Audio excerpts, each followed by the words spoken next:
Alrighty then, g'day guys, and welcome. My name is Michael, I'm the Dead Aussie Gamer, and welcome to Spelljammer, Flight of the Northwest. This is, of course, our Spelljammer D&D series, run by our dear friend Ryan from Roll for Initiative. Good morning, Ryan. How you doing?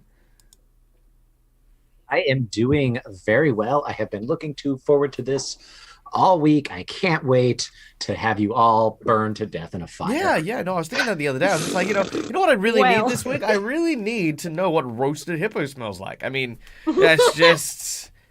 just like chicken, I hear. Fatty. It's so fatty. I bet it's so I feel fatty. like it'll be delicious. I think it could be like... I honestly, if there are any South Africans out there in chat at all, if you know exactly how hippo tastes like, please let me know.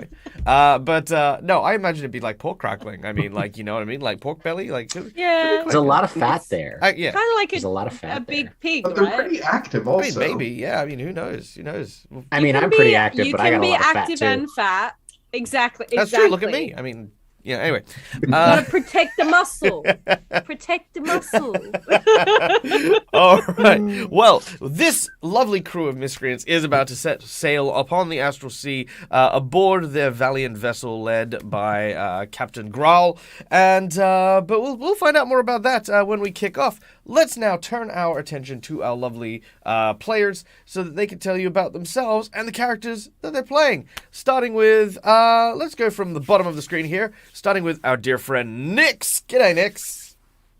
Heyo, I'm Nix. I'm going to be playing Ruan, the Ruin, the Artificer Cannoneer. I'm just an internet silly person all over, mostly Twitter. If you want to find me there at MC_etching. Spectacular. Anything you want to say about Ruan? He's very still not happy about this whole promotion thing. There will be repercussions at some point. Fair. And next, of course, is our dear friend Tucker, playing the role of Will. Good evening, everyone. Or afternoon, depending on where you're from. I am playing Will tonight, the ship's warlock. Although they keep that a bit under their hat. We're probably going to find out some more about them today, considering I believe they were connected to the helm when it just blew up, effectively. So yeah. I'm curious to see what's going to happen. I'm looking forward to trying to survive. Aren't we all? You know what it reminded me of? It reminded me of if you ever watch Farscape. There was like this pilot in the middle of like the actual ship called Moya. You know, it kind of reminds me of that. It's like I was like, oh no, Will. If you don't know what we're talking about, don't worry. The episodes are available and up around over on Roll for Initiative. Roll for Initiative. If you want to go check that out on YouTube, that's where it is. Going on living there.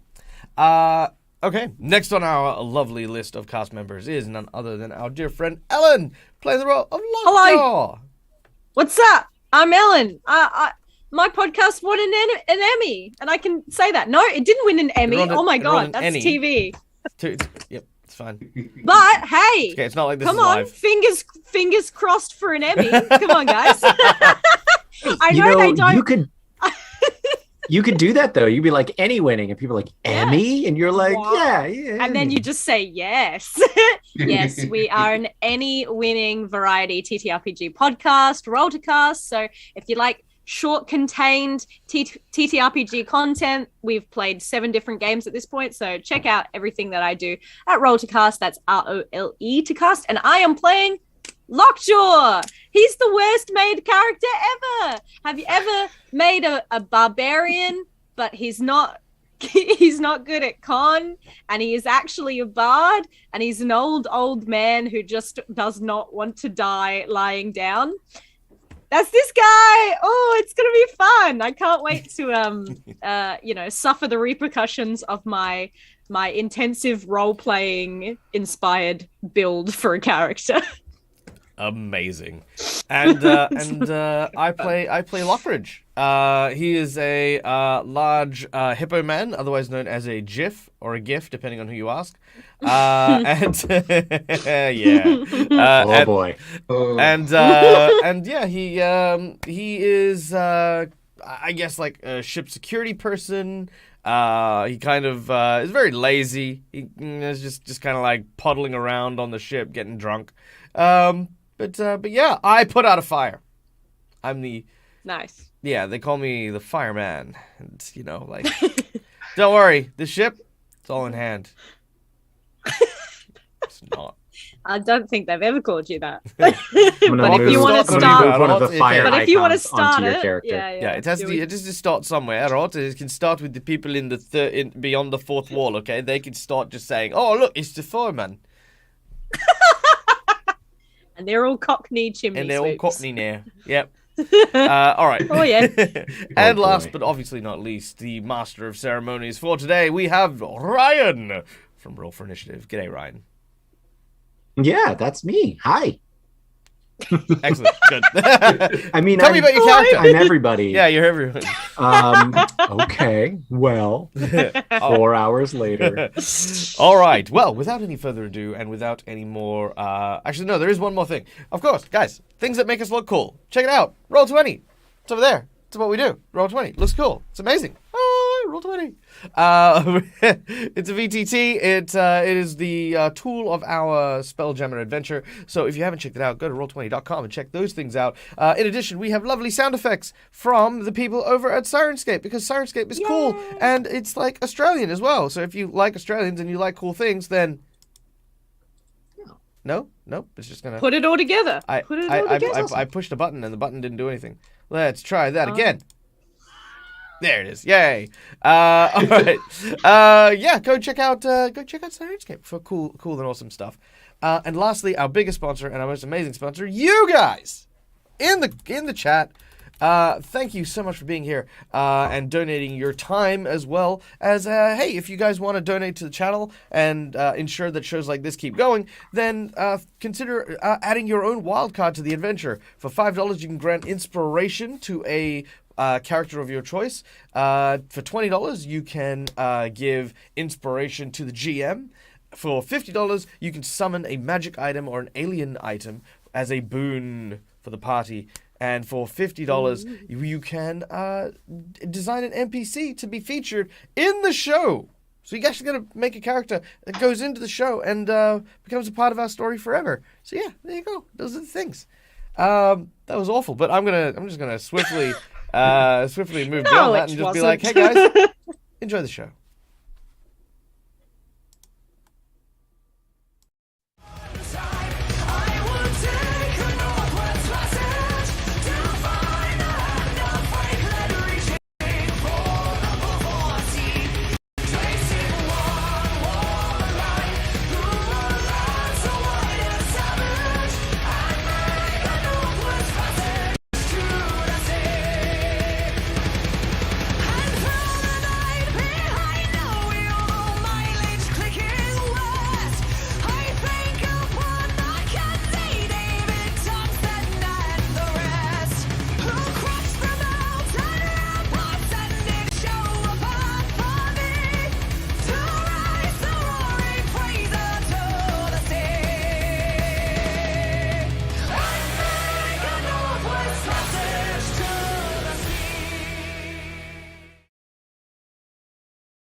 Hello.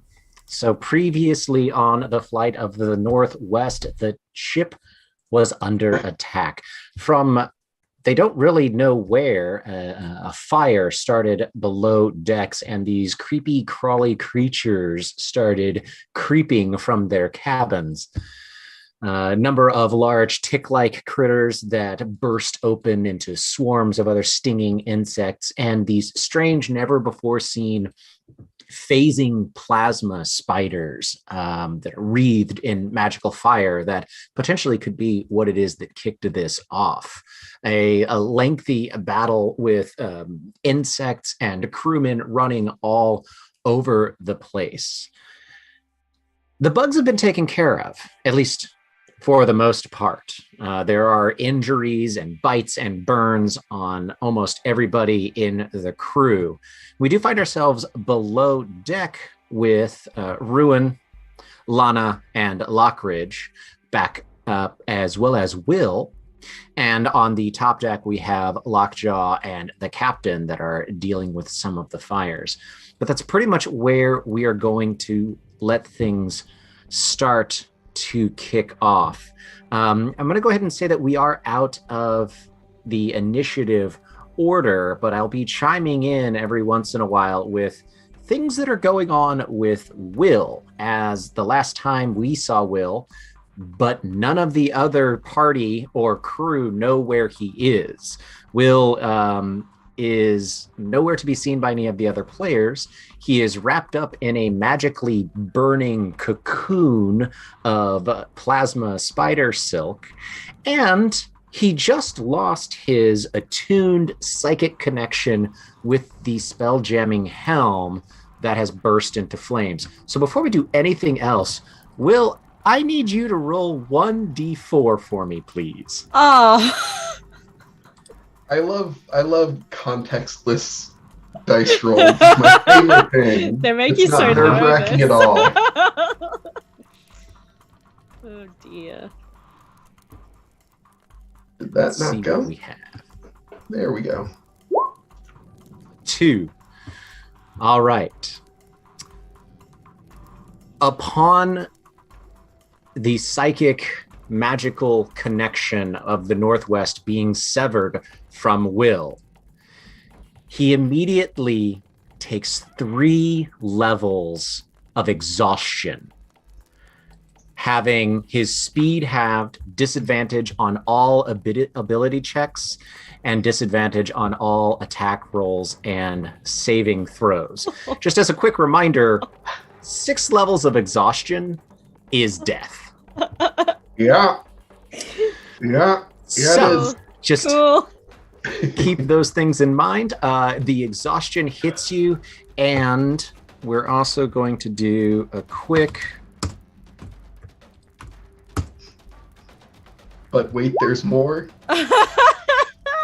6 points of magical fire damage as the cocoon burns you. Okay. This we're cocoon gonna is kinda just- invisible, right? Well, it's visible, but there's nobody in the room with him, so nobody knows where he is or what's going on. And Sorry, there's mate. also the insane cacophony and major problem of your wooden, magical, but still wooden ship is very, very on fire. So we're going to go clockwise around here so that, because I'm a horrible person, we get to Tucker last. We'll start with Lockridge. You have just butted your blunderbuss and caved in the head of the plasma spider in front of you. It now lies dead and motionless at your feet, as well as you see the last remnants of swarming insects smashed under the heavy cast iron skillet of Lana in front of you. You're standing in the doorway to the mess hall. You can see that there is one group of crewmen that's dealing with a large fire, but there is quite a bit of fire. The officers' tables are engulfed in flames. Also, just as a general note, for everybody below deck and above deck, think of a really foggy day. You have about 30 feet of visibility before the smoke clouds your vision. This is also something that you're breathing in, which means everybody on the ship has the poisoned condition, meaning disadvantages on skill checks and attack rolls. If I say I'm a heavy smoker, does that do anything for me, or does that mean that every roll I have to make is a disadvantage, whether or not there's? Oh, a you're a fire? heavy smoker. Oh, you're also dead. You're just dead. Oh, I what mean, do I you gotta get mean? Lockridge there anyway. It's good for you. It's like exercise. Okay. It's not. No. So So what I Lockridge. can see, is it mostly the furniture and stuff that's on fire? at this point, from where you're standing, well, I'll tell you what. Let's say this: if you just take one step out of that room, You can see that the floor and the furniture is mostly what's on fire here, but immediately to your right, the deck you're standing on, as well as the roof of the cabin, which is the deck of the main deck of the ship, is on fire, and the fire has actually broken through the ceiling a little bit. That's a part of what is burning the spelljamming dais that the helm sits on up above you. All right. Cool. All right, listen, men and women and giant other spider creatures. All right, everyone needs to lend a hand. Grab all the furniture into the man quarters and out of the freaking door, all right? Right now. Make a chain gang and you pass it on. As I'm going to start by running over here, picking up the table that's like the most on fire, like underneath that that like kind of column of flame, and I'm going to rush out and then hurl the table out into space.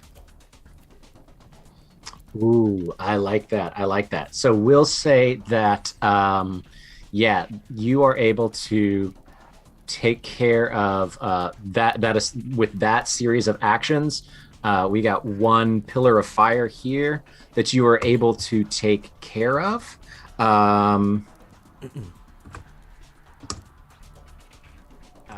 You will take 3 points of fire damage just during, just little burns and scrapes and scratches and things like that as you do so.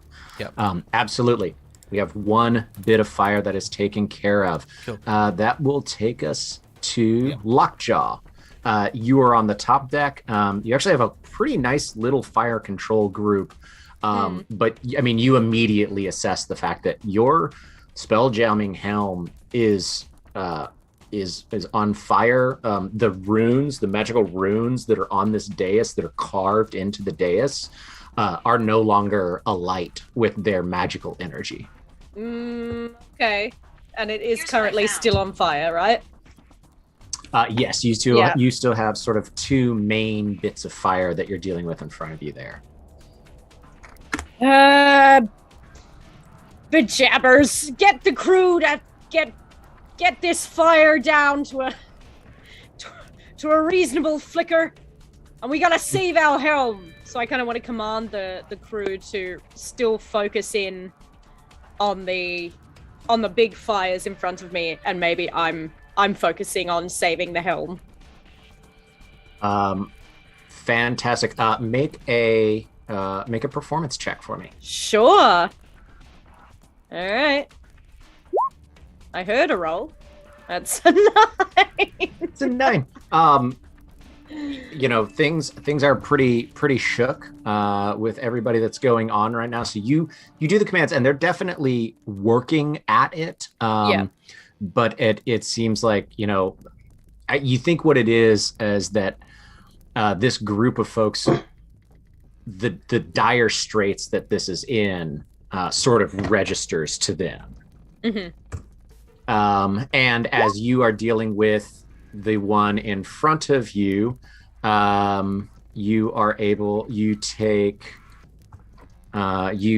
to kind of knock it down a little bit. Yep. And you take 4 points of damage in dealing with it. Okay. All right. How is Lockjaw looking? Yeah, look, not good. yeah, not good. I'm on 2 HP. I think he's pretty bit and burned at this point. Yeah. Yep. Alrighty. Oh, I know it was a 9. But I do believe that. Yes. I do believe that I need a second of that performance check for you. Okay. Because it is at disadvantage. Okay. Okay, yeah, so we'll keep the 9. It's the 9. Alrighty. Ruin, you're just sort of right at the top of the stairs there as you start to rush down. Smoke is billowing up the stairwell. There's no fire directly in front of you, but you can definitely, that you're sort of walking into the belly of this fire. Just move. See, what's it? 5, 10, 15, 20. Each square is 5 feet. Yeah. Move closer to the fire. I do have a question. Yes. What effect Oh. in this game does Thunderwave have on fire? Ooh. I would love to find out. Blow out all the. We're about to get more portholes. Why don't you tell me? I would Captains love come to down. find We're all out. just riddled with furniture. Absolutely. Tell you what, you let me know what you want to do with that. I think it's a great idea. I like this plan, and I'm proud to be a part of it. And we'll find out what happens. Just as close to the closest fire to me. Mm-hmm. Sorry, super quick, Ryan. We have just gotten an insight bonus from our audience, Roverjix. Which means that we get a helpful piece of information about the situation that we're in. Thanks, the helpful piece of situation. So I will say this: the helpful bit of information that dawns on everybody that is below deck right now, which will be Ruin and Lockridge. Will, you're just not here is anymore. We're dead. You're dead. Just. I said Will's just dead at this point. Like it's fine. I mean, where he is. I know. Mostly dead. Limbo. Actually, from where he was standing, he would have seen this. So this will cross Will's mind as he burns. Thanks, Ryan.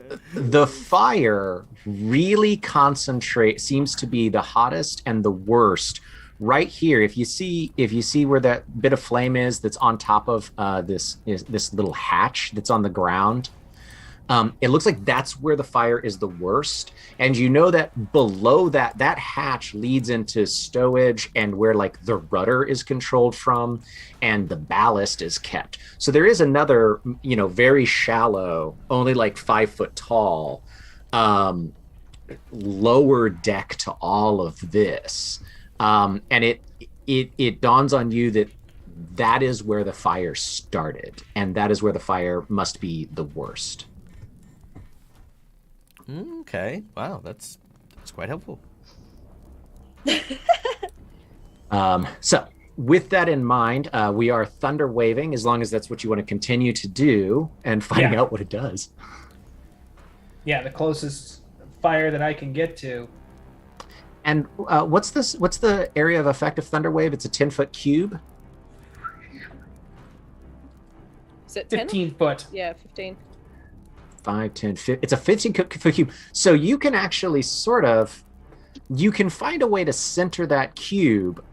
It will catch this group of crewmen, but will also catch all 3 of these gouts of flame with where you are.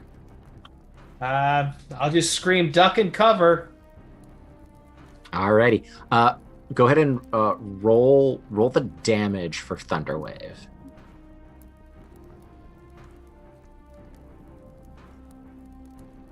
We'll see how much it does. 14. 14 damage. Fantastic. So we're going to spread that out.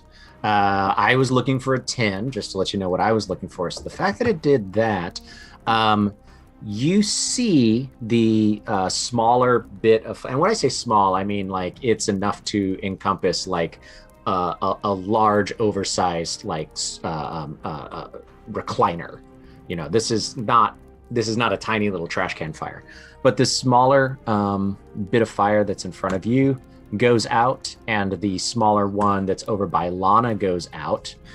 There is the larger bit of fire seems to be knocked down quite a bit, and you see the group. They hunker down behind the large beam that's in the center here, but you see that it does catch them quite a bit, and so there might be like a broken leg or a sprained elbow or something like that. They did not get out of that unscathed, but it seems to overall have done quite a bit of good. And you did not, in fact, interact directly with any of the fire, so you don't need to take any damage. Woo! All right, that brings us to Will. Yep. Alrighty, so it is your turn. Go for that. So, first question is, on this ship, where do we store the water that we drink on these long trips? Any of the like stowage areas have barrels full of water, and then Lana, who it seems you would guess in D&D terms is probably a druid. Lana sort of crafts a lot of simple, not very good food and plain drinking water. She is not like the main source of water. So in the kitchen area and then any of these storage bits, as that crosses your mind, the stowage in the bottommost deck is where most of the rations and water and food and rum and supplies are kept. Is there a specific room in the lower decks where the water is mostly kept? It would be spread between pretty equally. And if you like, or Tucker, you can see it. If you glance over there, any of that towards the bow at the most, or the port side with lots of where lots of that storage is, you would guess that that's where most of the water is probably being kept. It's the most amount of storage. Okay. I'm going to do something that might be a very bad idea. Sure. Go for it. Because Will is smart enough to know these things, but doesn't necessarily have the wisdom to think these things through necessarily on a spur of the moment thing. So a lot of the fire is is coming from the lower stowage. And how you put out fires is you often want to get the base of it as wet as possible, as quickly as possible. I'm following you. So Will gets hit by 3 levels of exhaustion. Yes. And sort of falls to a knee, closes their eyes, hits the ground, and they're going to try to misty step down and to the port side where they know water barrels are. Give me 1 second. You want to really be on top of the distancing as well, because otherwise. Yeah. So Eat myself into space. it is so the spacing, and I counted the spacing out. So you are technically less than 30 feet away from that spacing. However, it is an unoccupied space that you can see. So unfortunately, you cannot teleport out down to a lower deck. Okay, I wasn't sure. If I love the idea. I love the idea. To know this area, or if you need to see it. Yeah, okay. It is a visual. Well,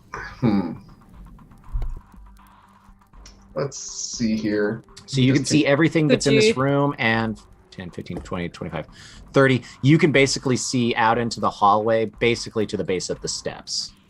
Between walls and smoke, that's about as far as you can see.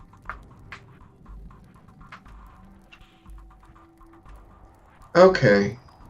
Well, either way, I'm restrained in flaming webs, and exhausted, so Will doesn't trust themselves to be able to break out of that very easily. So Misty Step is still happening. Yeah. Sure. Do it. But it's just going to be effectively right out the door. Okay. Yeah, go ahead and move yourself to where you Misty Step. So, there. Nice. So you do, in fact, you Misty Step. That's your action. The webbing that is stuck to your body, Misty Steps with you. Ah.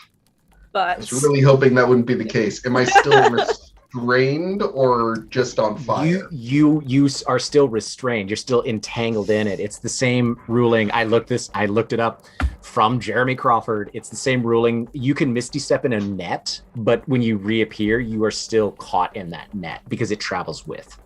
So what I'm hearing is we've got beef with Jeremy Crawford now.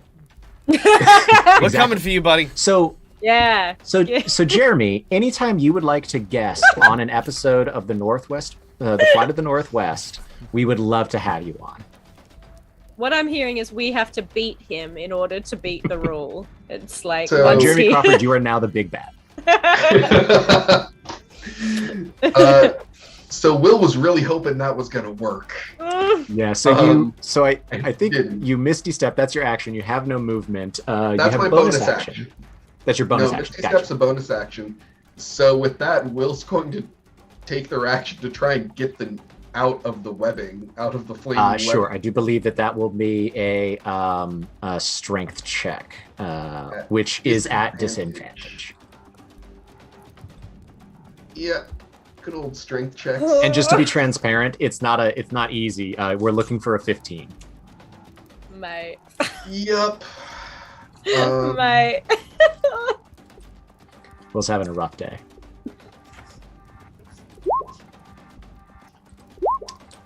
Unfortunately, that won't. I am going to use knowledge from past life to add a d6 to that. Okay. To Because the that's- lowest one, which is an 11. So roll your d6. Yep, so I need a 4. That's a 4. Oh, 4. All right. well done. Fantastic. So, couple of things. You will take your 9 points of fire damage as you get out of it. Okay. But you are out of it. So we'll just we're gonna scoot you to the side there. Which narratively is nice in this very fast moment. Ruin, you sort of see Will tumble out of this sticky gossamer contraption of magical fire and maybe doesn't collapse to the floor. Narratively, you don't have to spend to get up or anything like that. Although your movements already have. That will happen. I also now need you to please roll a percentile for me. Yeah, right. And I need to know if it is now 90 or above instead of 95. That's a 77. All right, cool. That sounds great. I'm nervous about this. Do I still have my movement since I am no longer restrained? So your Misty Step was your bonus action. Your action got you out of it. I would say, yeah, you still have your movement, but do remember that you only have 20 feet of movement. Oh, I think I have 15 if my movement's halved. No. You have 15. You're right, 15. And technically, I guess did I get that 5 feet getting out of the web for free, or is that 5 feet of my movement? No, you still have 15. That was me narratively moving you. I'm not going to take Okay. that 5 feet from you. So yeah, Ruin, I guess, just sees Will stumble down the hallway looking like absolute dog shit behind him. Nice. And just in a raspy voice, saying something incoherent about barrels downstairs. Okay. Yeah, we'll say that you hear barrels downstairs. What no one else sees, except the audience, is the strange, larger than everything else, white plasma spider, the one that was acting so weird and was able to shoot this flaming webbing that was in the room with Will, goes invisible. Far out. But none of the players know that. That was for the audience only. We are well and truly, as far as any of the players are concerned, now out of combat completely. So we'll just say I don't really care what order any of this goes in, but everyone needs to act once before anyone acts a second time. How would we like to deal with the rest of the ship being on fire? Captain Grawl. Oh, sorry. Super quick. We just got a donation from Miss Bowman, who has granted inspiration to every single player. Ryan, and has also purchased a magic item for us. Oh my, that is fantastic. Okay. Ooh, that was... Is it a fire extinguisher? Yeah, Miss a Bowman, giant fire absolutely. extinguisher. Bottomless Magical fire extinguisher. A blanket. Wow. Miss Bowman, that is absolutely fantastic. Thank you so much. Yeah, so just know that you have inspiration, so you have yourself a advantage that you can roll at any point tonight. I don't care when you use it. You have to use it this episode. As well as the same for me. So that invisible giant boss spider now has advantage on something. Sweet. What invisible ghost? Yeah, what spider? invisible ghost spider, right? Exactly. Yeah. All right. Just before we get into the end of combat, I guess, because like the crew was given the orders of like starting that chain gang to get the furniture out. Do they make any progress on that before we get to that stage? Yeah. Let's say so. There's a crew that's there. There's another crew member that's there. Yeah, we're gonna say that with the with the orders coming down from our quartermaster, indeed, 2 more of our large bits of fire are completely taken out, and that are going on in the main deck here. And one of the bits of fire that is on the top deck gets taken care of. So, and that doesn't there. So there's that you can see there are 2 fairly large fires that are still happening, and 1 small fire in the on the second deck. And on the top deck, Lockjaw is still dealing with 1 smaller fire, but Lockjaw has about 12 crewmen that are there able to assist you with that. So Lockjaw, you can continue to deal with it, or you think maybe you might be able to let them deal with it if you give them orders as you go. But yeah, Michael, good call. Yeah, 2 more of those fires are taken care of. Okay. Nice. So Lockridge is going to now I don't want to offend poor Lana, but does Lana shoot web as well? She does not. That is not her type. All right, very well. Now I still had that that hammock that I threw on the ground when I was putting out the fire here. Yeah. Right. Yeah, sure. Cool. Yeah, that one's out. But yeah, you still have a half a hammock. Sure. Cool. And so what I want to do is I want to take the hammock and I want to sort of dip it in the toilet water, like the huge basin that's here. And what I want to do is I want to sort of cloak myself. And 5, 10, 15, 20, 25, 30. I want to get to here and I want to start, like, I want to basically throw open the hatch and get ready to kind of go down and try to put out the fires down below. But use the use the wet hammock as a kind of like a fire blanket. Oh, I love it. Sweet. There is a large bit of that, and as you stand there, you can tell that not only the reason the fire is so bad here is that it's burned through some of the deck. So you can either try to jump down the hole, or you can deal with the fire that's here to try to put it out, or you can open that hatch and try to get down there. The fire is bad enough that if you oh, actually, you know what? If it's actually broken through, I'm gonna stomp on the actual hatch, hoping that it's carbonized enough that it plus the fire, because the wood's obviously acting as the fuel. Yep. I want to basically crush it so that they tumble down into the lower area as well. Sweet. We're gonna do a couple things. One, make a strength check with disadvantage and advantage. So just make a straight roll. Yep. And that's your ability. That's not you using your advantage from Bowman. Yep. Ooh. Can I use my Miss Bowman's advantage on that one? Yeah. Yeah, alright. Yeah. I'm going to use that one.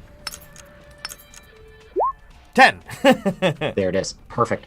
A 10 is what you need. Yes! Now, this is... You do, in fact, collapse through. You get down below. The fire is so hot with your blanket. We are still going to take flame damage, but because of your fireman's blanket, it will be halved. Nice. So, that is a 2 points of fire damage. As you break through below, so I'm going to move your token down to that lowest deck real quick. As you break through and find yourself in the ballast deck, you are made aware of just how bad things are. Essentially, this entire deck is engulfed in flame. It is not great for your situation, but you can see that this is clearly where everything seems to have started. But yeah, we'll say that jumping up and down. Let's see, how much did you move? 5, 10, 15, 20, 25. So that was your 30 feet of movement. And then we'll say that you're jumping up and down and busting through and getting all that was your action. So yeah, you're down here.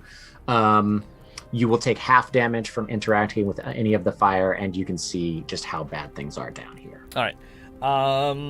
In case it wasn't clear, I'm going to take a big, deep breath before I jump down, just so that, like, at this point, I'm holding my breath. Okay. I'm not going to keep track of rounds. What is your Constitution modifier? 16.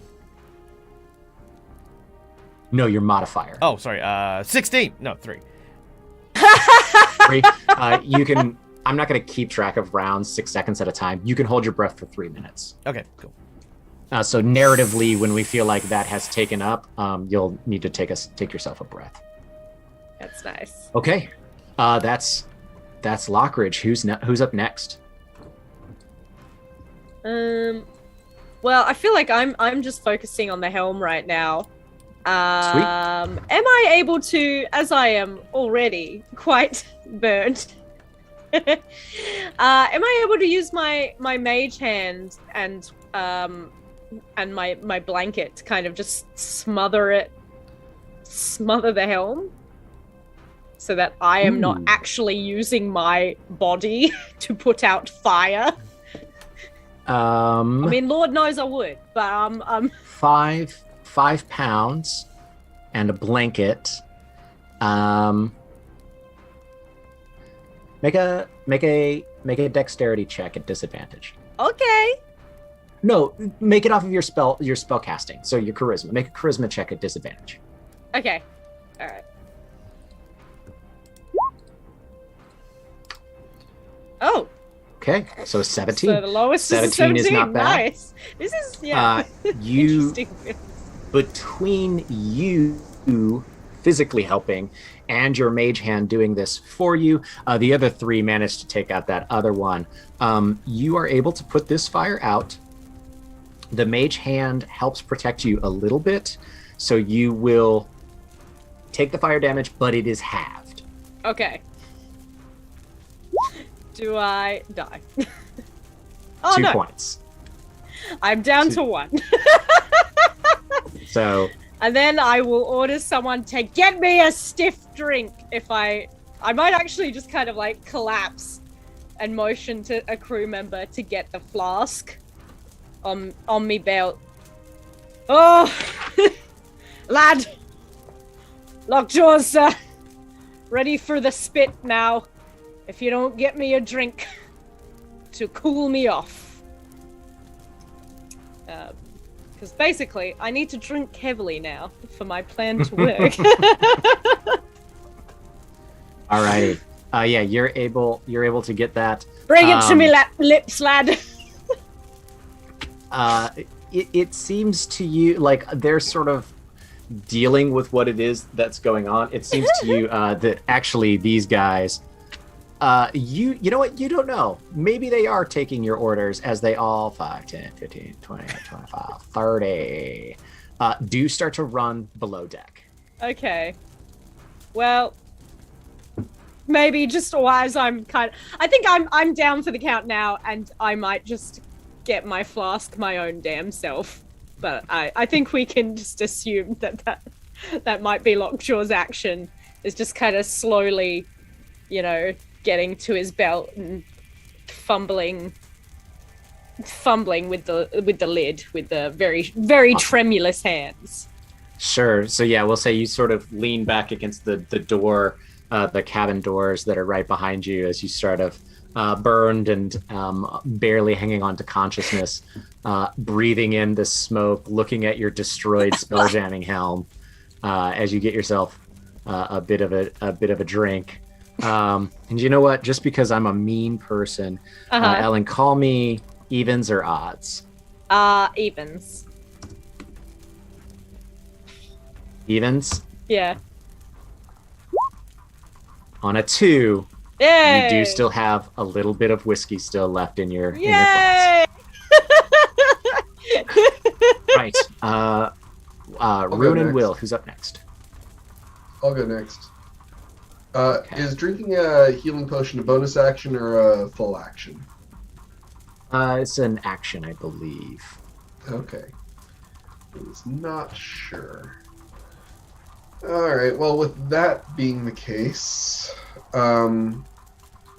Will's going to just slumping against walls, basically, stagger into the room. What's with that background? Appropriate, I suppose. That's great. As they pass Ruin, just sort of drifts a hand across his shoulder and casts guidance on Ruin. Oh, nice. So you've got a D4 on your next skill check if you want it. And as they sort of get into the room, shouting over towards Lana, dear, now that there's less problems, can you create some water? She sort of breathing heavy, nods, and you see her start to. Oh, let's see if she has that. Does she have that prepared today?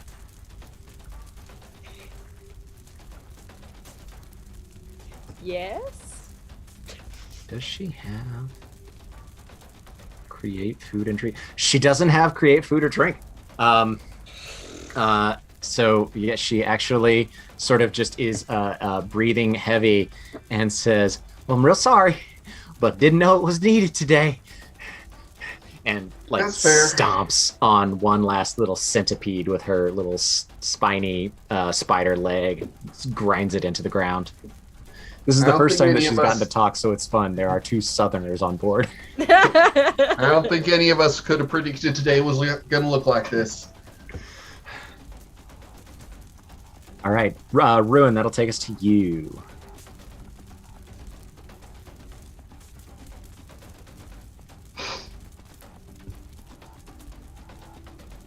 Let's see. Do. I will. Is there any water at all in the kitchen? I'm gonna go.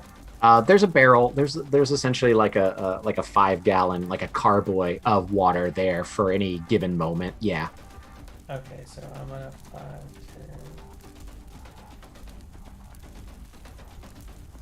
10. basically come over to the kitchen area, grab that up, and just like because I've got a water flask on me.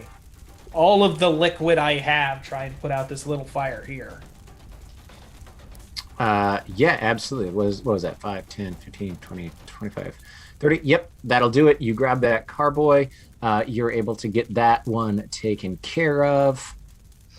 It goes out, and you will take 4 points of little, scrapes and burns and blisters as you put it out. But now the fire in the immediate area, there's still a little bit that's left over by the trap door, and you can see that it looks like there is something in the engineering room, your sort of little back corner where all of the artificer engineering stuff is. It looks like that place also has some fire going on. And I'll just kind of yell, get all the water from everywhere. Yeah, and you can see that is that seems like as you grab that, other people start to have the exact same idea. Raid the turlets.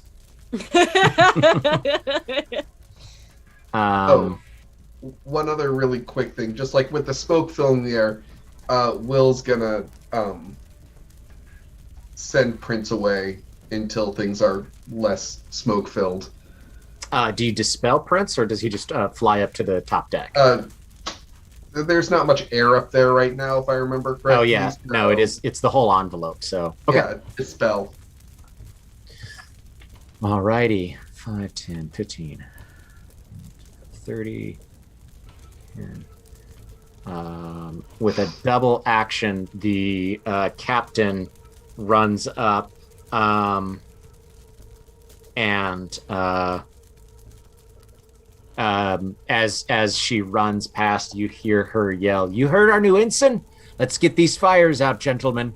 And the captain jumps down the hole that was created, and lands next to you, Lockridge. Okay, that's everybody. So now it's up to Greg. We don't have to keep going in the same order. It's up to everybody else. Can I drink heavily and regain some HP? Does drinking give you hit points back? Because I have the amulet of drunkenness. The amulet of the drunkard. That is absolutely fantastic. Yeah, go ahead. Great. Okay, I can regain 4d4 plus 4. I don't... Oh, did it roll? Oh! I'm back, baby. I'm back. Great. So, I kind of bring the flask to my lips, drink it down, and then just let out a bellow of all right, I'm coming down. Let's get this ship back in order. And I want to run down. I can probably just get down to the next level. Where are the stairs? Other side of the ship. Balls. So you can get a little bit ahead of where this other group is at a double movement. Yeah. Cool. Yeah, that's what I'm going to do. I'm just going to drink, yell with the fire now from the whiskey in my belly, and rush past the crew, kind of yelling at them, "What are you waiting for? Move, move, move!" Yeah, absolutely. And as you rush, they do this. They do the same, and they take off running. You see them slip down the stairs. Nice. All right. Looks like we've got a plan of attack going on here. Who's up next? All right. So from below deck, Lockridge sees the captain. He says, "Well, nice of you to join us. As you can see, we've got things very well in hand." Oh, absolutely fantastic Mr. Lockridge, I'll be heading back upstairs then. It seems like you have everything under control. I feel like sarcasm is one of those languages the gift need to teach to other races. All right. All right. Well, this is a lot of fire. I'm going to go start making my way towards some of the water barrels. Actually, while you're here, do you know how long it's going to take before we're at port? Well, we were heading towards the edge of the system to make to the astral sea before anything else, and not have to really worry about that. But I think this has complicated things quite a bit. And she breaks off as you go towards one bit of fire and barrels. She breaks off towards this other one to deal with it. Cool. I'm going to actually move through the fire and over to the water barrels on this side of the building, this side of the port side. Okay. And what I want to do is I want to basically take out a barrel, and I want to use my hippo teeth to like puncture the wood in like little like holes in the barrel. And then I want to basically just start, like, swinging it above my head, like, basically this sprinkler kind of thing. I love it. Great. Take 1 point of damage, 2 points of damage, one each, for moving through the other fires. And that was the halved is already done, so it's just 2 points. And then we'll say as you spray all of that around, it takes care of this little one. And it's 15. It's 15 away. Yeah, it takes care of that. It takes care of that littler one. You've got that done, and you've got about half the barrel left. Cool. Yeah, that's all I can do at the moment. So yeah, move, grab, and then start sprinkling around. Would it have made a difference if I'd moved up a little bit further? If you move one more 5 foot, we'll say that you're able to get you're able to empty the barrel, and you're able to get that one knocked almost all the way down, not quite. 25, 30. Yes. Yeah. Okay. Cool. I will. I'll move a little bit out, and I'll knock that one down a little bit. Yep. Cool. Yep. That's everything. All right. The captain goes. She's able to take care of some of the fire. Takes a little bit of singeing while she's at it. Ruin and Will. All right. Will is going to just sort of slouch to wall and then slouch over to the table, sort of leaning very heavily on it. Opening sort of the outer layer of their jacket, there's 3 vials sort of sewn into the lining, and he takes one of them and will drink a healing potion. Nice. Okay. Make a perception check for me, please, at disadvantage. It's a disadvantage. Why wouldn't it be? Well, don't forget you have your inspiration as well. Yeah. You do, so you can cancel it out if you want. Well, there's a -1, a natural 1, excuse me, but with the -1, that's the 0. Sure, I'll use my inspiration and reroll that. Why not? This will be fun. Perception. So that is a 9. Okay. All right. Sounds good. Ruin, that takes us to you. Well, and one other quick thing. Yes. Sort of under their breath, since there's no one immediately next to them, we'll just say, Dannon, I don't ask for a lot, but we could probably use some help right about now. Okay. Okay. That's it. That's what we got. A warlock whispering under their breath is rarely a good thing. It'll be fine. It'll be fine. How many times have I told you don't call space gods to help? Only your mother. And even then, she can't help you now.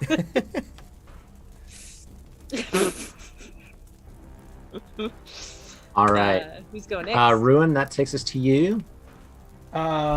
Seeing the group of people that just came running down, yelling at them. Find all the water on this deck that you can. Get everything out on this deck. And I will See, is there? I still got the carboy or a pot or a pan or something. I want to run Yes. into this turlet and fill it up with water. Got it. And then some of those are right there. 5, 10, 15, 20, and then come back out here, making my way back around, and kind of like Got it. Not that visible, but like there's water in That here. you've got it. Yeah, no. Do what absolutely. I'm doing. Absolutely. Yeah, and it certainly seems that they've all just run down. That these folks are all sort of following your lead as best as they can to get some of these taken care of. And actually, between this group and Villia, the large bit of fire that's over the trapdoor is taken care of. The fires in the engineering room seems to be they are being dealt with. They're getting lesser. It's still on fire. It looks like below deck in the ballast deck and engineering are the only places where there are active fires still. But that's good. Okay. That'll take us to, let's see, 10, 15, 30, 40, 45.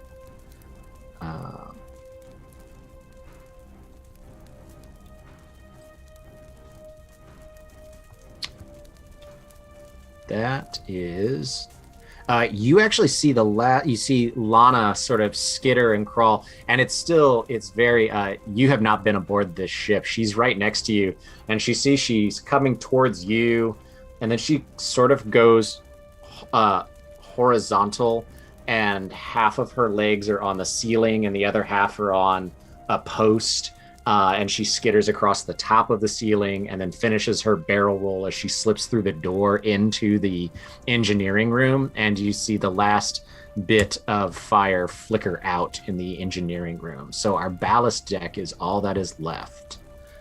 The captain takes care of her bit of fire and moves to try to deal with the other one. She'll take another 2 points of damage. The captain will action surge, take care of the second one, taking another 2 points as we are dealing with the fire down below.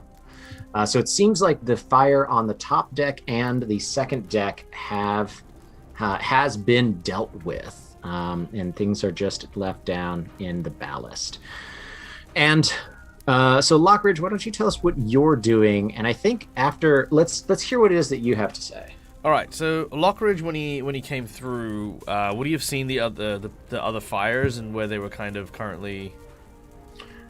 Yeah, this big center section here where this chain is, that's the big open center section. So you would have seen those as well. Okay. Cool. So rather than dealing with the small fire, Lockridge is going to move around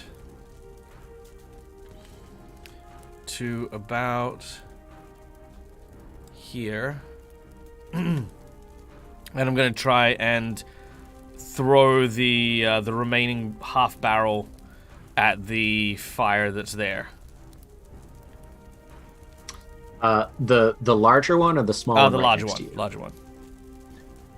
Yeah, just make a straight up attack roll at disadvantage. Very well. You'll knock it down. We'll see how good the roll is to see if you're able to put the whole thing out. Okay, so that is a 24. Oh! In a Oh! row. Oh! So, yeah, you that barrel just shatters. It's got the holes from your tusks in it already, so it just shatters perfectly on the ground. And instead of knocking it halfway down, you take care of that huge bit of fire itself completely. All right.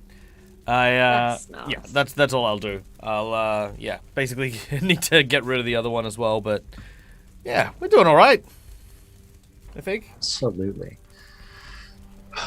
So, at this point, you're all able to. The whole crew is right here. I don't know if you're making your way down to the below deck, but with the groups that are right next to the hatch being able to make it down as well, Lockridge and the captain, these fires in the lowest section managed to get themselves taken care of. Over the next 10 or 15 minutes, as everything sort of settles a little bit, as the immediate threat is out of the way, you're all able to sort of find there's a large crate down here in stowage that had provisions in it, but it is the most charred. And the fire on that one seems to have originated from inside of that box. And really sort of the best guess. Actually, anybody who wants to make a nature check.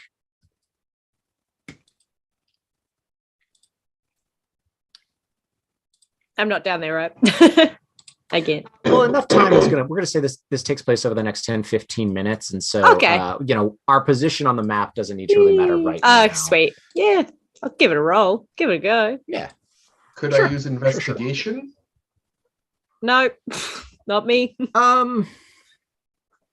Sure. Yeah, it'll just change the difficulty of it. Sure. Oh, never mind. Disadvantage. Yeah, these are all disadvantaged. Everybody remember, roll twice. Well, I mean, I'm hardly going to get lower than a 7. Oh, unless I use my guidance. That's true. If you want to use the guidance, we'll say that 21 sticks. Yeah. Nice. Okay. So as you're all sort of looking at this, Ruin, you actually think that you sort of recognize from something that you saw on the docks, a couple of years ago. You just think that this collection of oats and fruit and whatnot, your provisions that are in there, something in there had been infested, and this crate, because this voyage happened so fast. I mean, 12 hours to put a voyage together is ludicrous. So something just didn't get checked. It's not anybody's fault, but something didn't get checked as the ship was being loaded, and this huge crate, the size of a person, was probably just infested with whatever these weird critters are.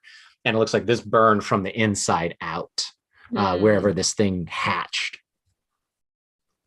It's what happens when you just throw jobs together with no foresight. So, over the next, we're going to have to go into some extended checks to repair the ship, but that's going to take quite a bit of time as we go forward. But before we move into those, I'll describe how those checks are going to have to go. Yes, they're all at disadvantages. It's going to be rough. You guys are in a very difficult situation. But before we get into those extended checks, I just want to give this to be a moment for all of you to check in with each other, check in with other crew members, and that kind of stuff, and let this be sort of a little bit of a nice, more of a role play session of what's happening.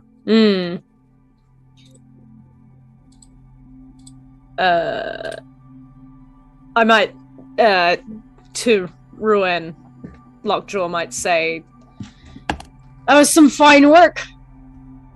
You're right. I mean, I got the job. I guess I should do it. Kind of glares at everybody. What?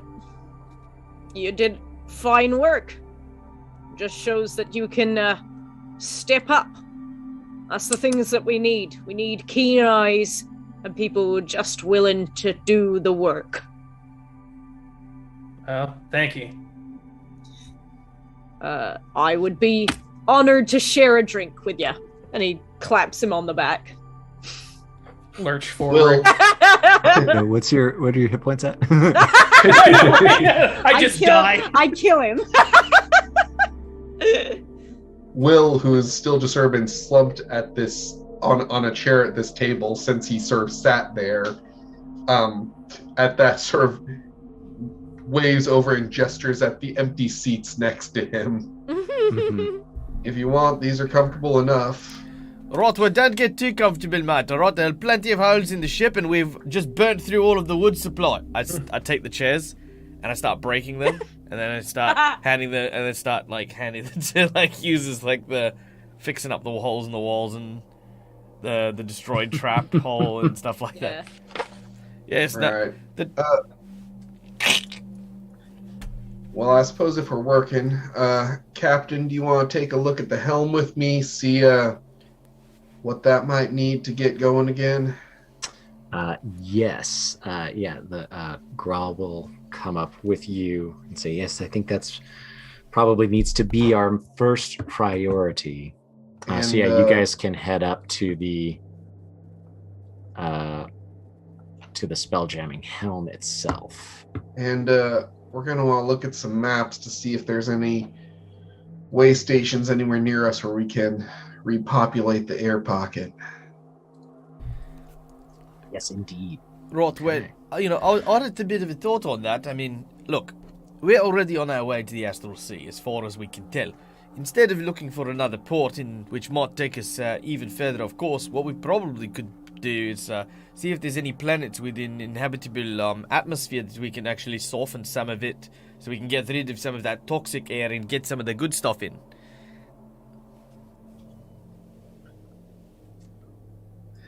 Maybe even have a chance to replenish some of what we lost. Oh, nice. That's fantastic. I like the idea of that one.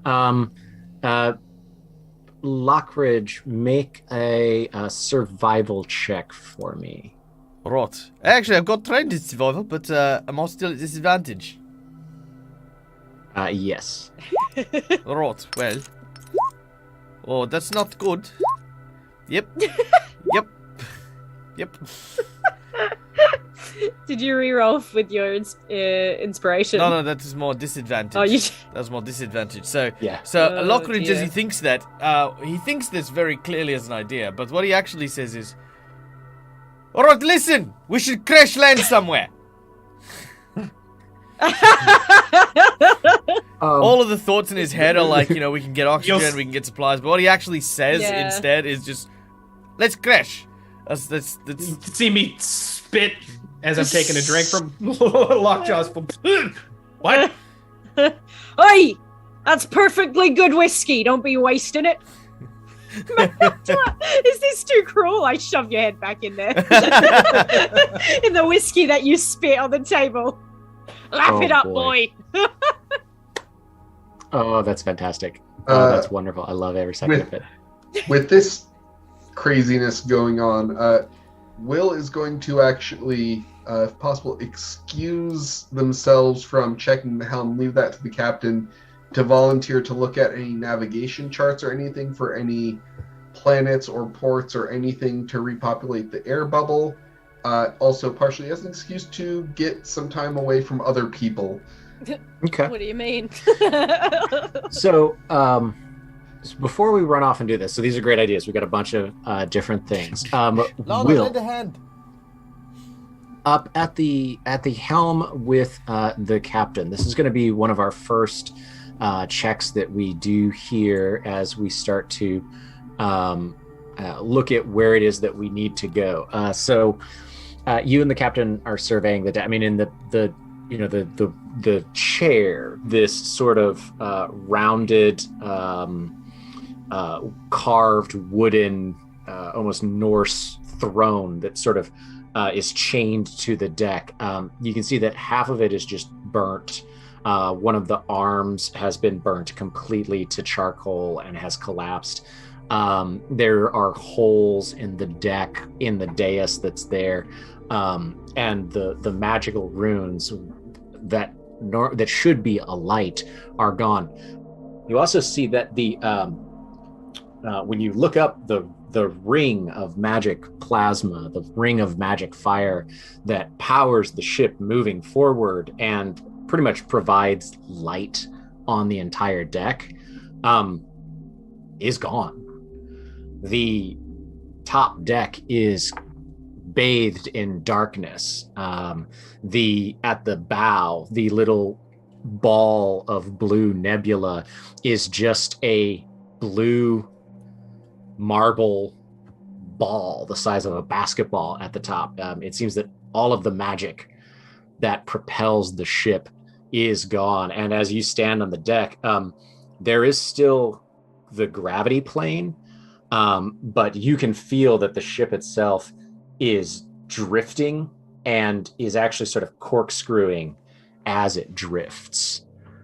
So as you bring up the idea of with the captain, this place of navigation, we're gonna say that this is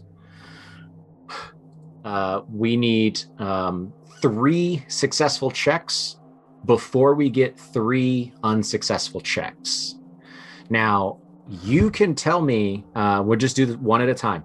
You tell me what skill you want to use, and that'll change the difficulty and sort of the way that you go about it. But as you and the captain in her quarters, she pulls out astral charts and all sorts of maps of realm space, which is where we still are, and all of that kind of stuff. Here is her map that she shows you. You tell me what skill it is that you want to use for this first extended check. This is going to be what you spend this first day doing. Will is going to be using, let's say, investigation to try and find the proper map or records that might have something nearby that would be the most relevant and useful. Okay, makes sense to me. I believe, have you used your inspiration from Ms. Bauman already? Yep, Okay. I used it on the perception roll earlier, which I'm regretting. So where are we in relation I to need an everything? Yeah. Go ahead and make an investigation at disadvantage, please. And this is going to take you sort of the day to pour through these things. And as Will is doing this, since they feel like absolute crap, will be using guidance on themselves. Just every little bit helps. Yeah. Makes sense. So yeah, do your 2 rolls and then do an add a +4 to the lowest one. Okay. Or a D4, not a +4. Where on the map? Well, that's a +4. Hmm? Well, it's a 3, and this seems as good a time as any. I'm going to use my other knowledge from past life because this seems important. So I'm currently at 9. Can you do that a certain number of times a day? I can use it twice a day. Okay. So that was my last time using it today, but that brings it up to a 13 total. So that just adds it on. The past life just adds? Yep. Okay, so with a 13, yeah.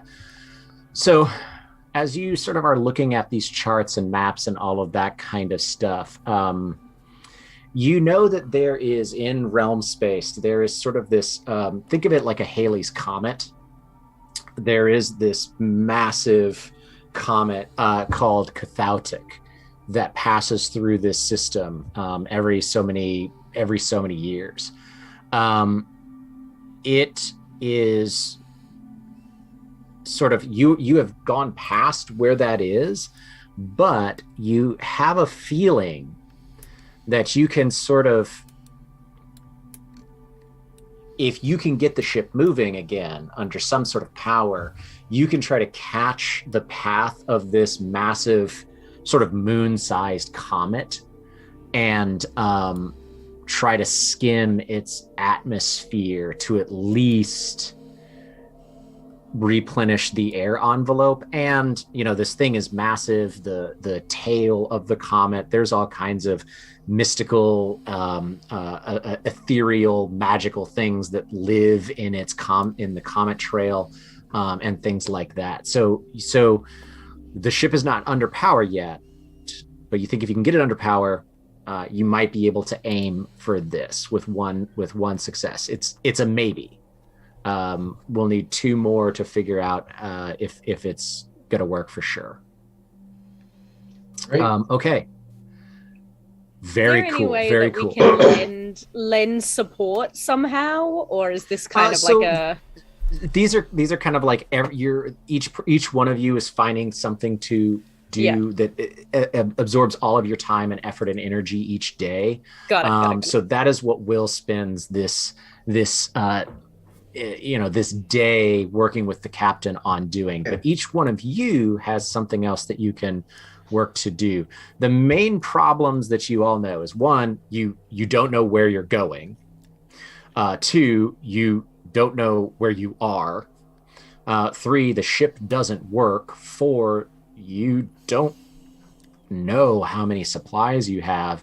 And five, the ship is incredibly damaged. So there are 5 things that are needing to be taken care of. You know that fixing the spell jamming helm is the last thing that has to get fixed. Everything else has to be done first before you can try to fix that helm. As one last thing, do I need to roll a percentile again? Yes, 85 or above. I don't like how that number keeps getting lower. Oh, I saw the 8 on the die there, but 25. Okay, you're it was good. Very close to an 85. Nice. That would have been interesting this early in the game. Uh, All right, so Will and the captain are preoccupied. What are you 3 doing, and with the crew, and how are you trying to fix those other 4 things? I'm more than likely organizing repair teams of just the standard crew. Okay. Just get stuff. No, this one goes here. That one goes there. Nice. Oh, sorry, boss. Nice. So go ahead and you tell me which of your skills you're using and how that's applicable, and then we'll roll that at disadvantage and see how it does.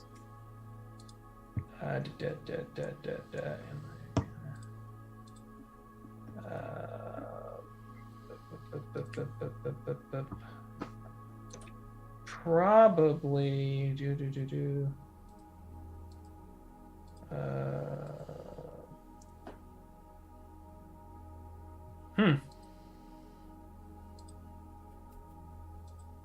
since we're just probably just patching holes. Probably, yeah, I mean that is just organizing crews and whatnot. Probably. Let's see. Let's go back and forth. Which okay, yeah, we're gonna go with just like a persuasion. Straight up persuasion. Absolutely. Yeah. Go for it. And that's a disadvantage. So yes, sir. Does your there's the 20. If you just do that twice, that would be great. There's the 9. Is your spanner's ability applicable in this situation? Double check that language of its magical property. Inventory.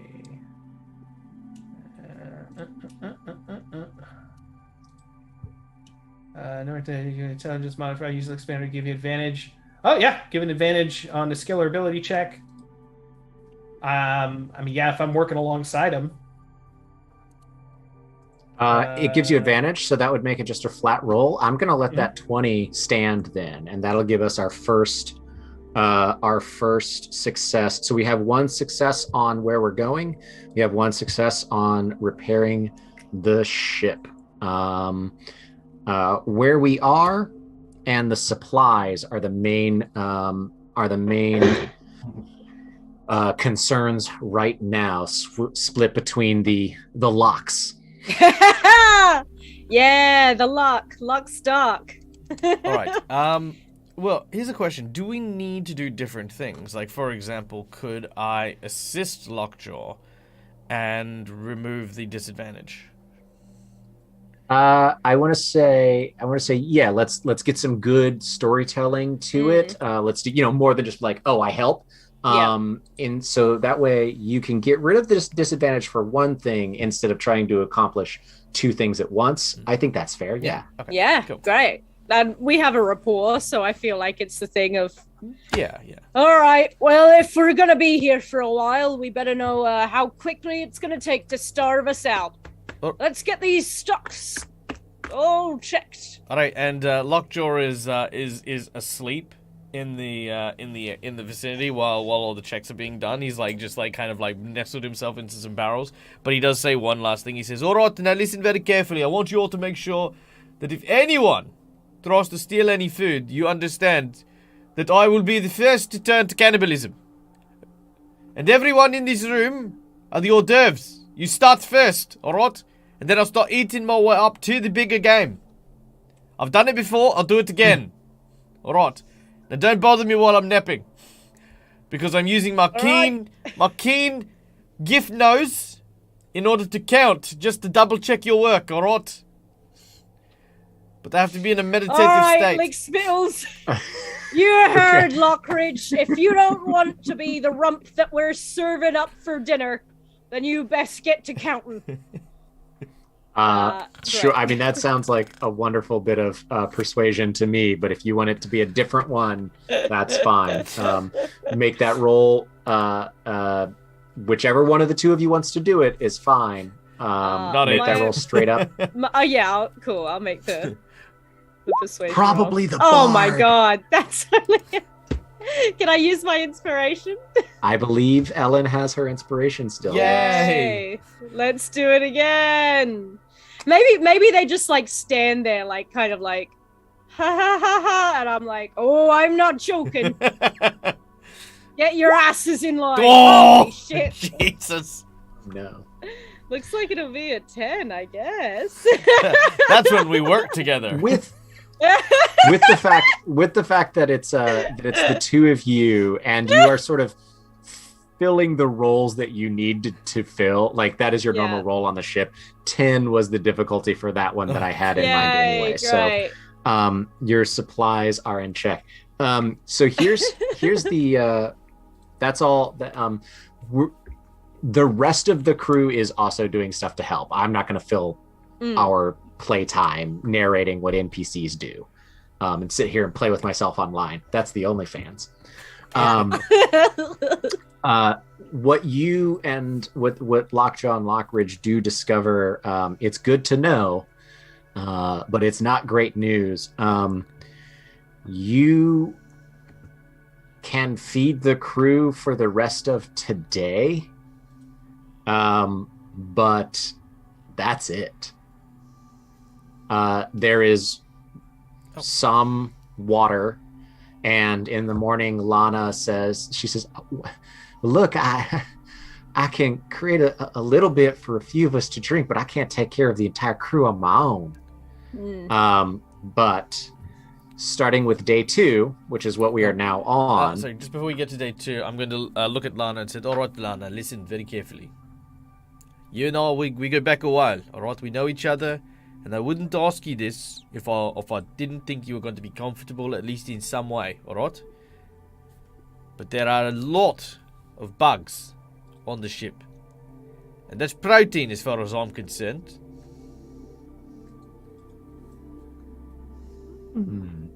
Tell you what, hold that thought. I like it. Hold that thought for day 2. Essentially what her spell is able to do is half of the crew can get something to eat and something to drink. So it will slow starvation down. But at the end of the day, the captain, when you tell the captain, realizes it. And then Lockridge and Lockjaw, if you choose to share it with the other officers or any of the rest of the crew. But you guys realize that you very much, as a dead in the water ship, are looking at starving to death. Can we tighten our belts? I mean, that's things tight. Yeah. Will volunteers to are. stop taking? Will volunteer gives up their rations. I would take those rations. All right. So day 2, the heading, placement, repairs, and supplies. Those are still our main things. Who's doing what? Are there creatures in the astral sea? In the astral sea and in wild space, absolutely there are. And in fact, one thing that you can do just to pass time, and it is not uncommon, is you can actually go fishing in wild space to try to supplement the rations. That is 100% what I want to do. I want to do this Captain Ahab style. I want to have like the little emergency dinghy, my harpoon, and be like, "Alright, now listen very carefully.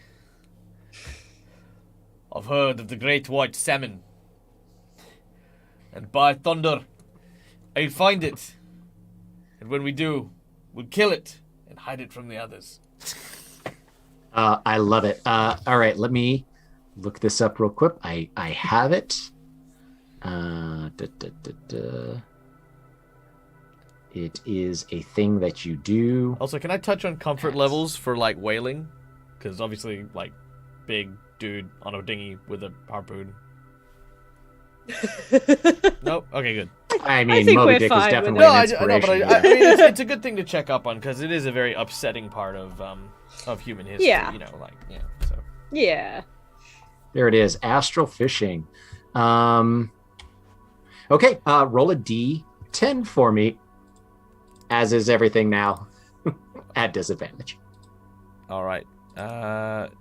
D10. I'm going to say that the one on the left is the first roll. All right. So that is a 6. All right, with a 6, you are able to catch essentially like a little school of small edible fish, and up to 4 people are fed by them.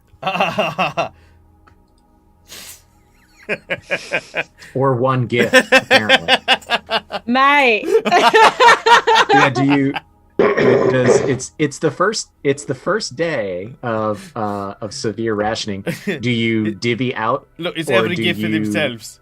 All right. No, it was very tough because I made like a really lazy gluttonous character. I think what he'll do is However you want to do it, we're going to count it as a success for supplies. Okay. I think for Lockridge, every time Lockridge brings stuff back to the ship, which he will, he will always keep something for himself as well that he doesn't like give out to divvy up, but then we'll also take a cut of what is divvied out normally. Okay. So let's say that he's got a secret stash, and in order to like make the stash last, obviously we're not near really a sun, so like drying and jerking food and stuff isn't really a thing, would it be? Or We could do it with heat. oh yeah, maybe in the engine room. That's it. Actually, that's what I'll do. So I'll put a little portion aside for myself and one of the engineers who I've got like on the DL to like put the like help make the jerked fish by the engines using the heat from the engines. It's like, Okay. but they're not allowed to tell I anyone love it. about it, Sweet. so it's like. All right, that'll do. That'll a success for supplies. Who else is doing what? Well, I would like to try and improve morale.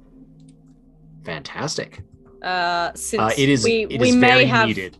may have the fear of mutiny, if not outright cannibalism. You know, these things play on your mind. You're looking at your crew member across the way, and suddenly all you can see is the blood pumping under his skin, and wonder how quickly will it take for him to roast on the spit. But let's not worry about that. Let's have a sing-song, lads. I want to say that you definitely, as you were sitting on at the top deck with everybody who's working and repairing the ship, as you think that to yourself, you notice that people have stopped working or looking at you, and you realize that you in fact did say it out loud. And then you say, "Let's have a sing-song." Let's have a sing-song. All right.